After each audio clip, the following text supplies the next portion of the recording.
चूंकि अमीर शाहिद साहब कहानियां लिखते हैं तो मैं भी कहानी ही सुनाऊंगा कि मैंने एक नावल लिखने की कोशिश की। मैंने भी उसके 4-5 चैप्टर्स लिखे थे तो दिल के अंदर एक खदशा सा था कि मैं पता नहीं क्या लिख रहा हूँ।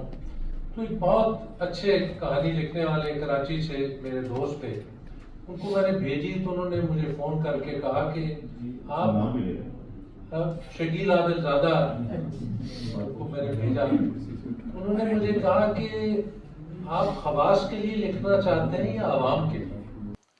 तो मेरे पास इस सवाल का जवाब नहीं था।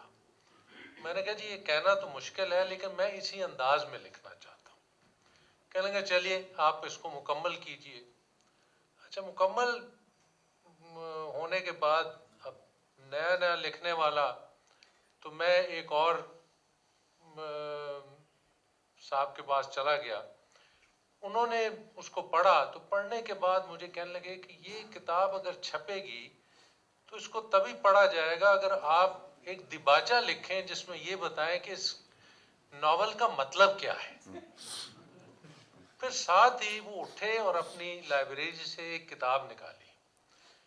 कहने लगे ये किताब पढ़ें और काश के और जाके अगर आपको ये राइटर मिल जाए तो उन्हें ये मशवरा दें कि वो भी अगर इसका दिबाचा लिखवा लेते तो बहुत अच्छा होता। और वो हमीद शाहिद साहब की किताब थी मिट्टी आदम खाती है। और बंदा कौन था? कहने वाले हसन निसार थे। अच्छा, अब मैं हमीद शाहिद साहब को की तलाश में मैंने गूगल पे जाना शुरू किया क्योंकि मुझे कोई पता नहीं था कि हमीद शाहिद साहब कहाँ रहते हैं, किस शहर में होते हैं। गूगल में मैंने इनकी एक तस्वीर अलबत्ता देख ली। एक किताब की रूनुमाई थी तो वहाँ पे हमीद शाहिद साहब का नाम लिया गया। मैंने कहा ओह ये तो वही है जिनकी मुझे तलाश थी। तो मैं खैर इनको तलाश करता करता इनके घर तक पहुँच गया।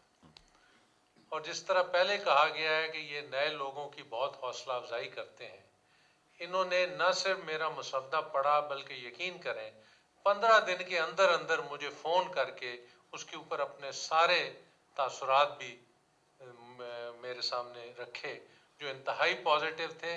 और अगर इनकी रहनुमाई ना होती, कमर पे थपकी ना होती तो शायद मैं ये नावल छपवाने की कोशिश ना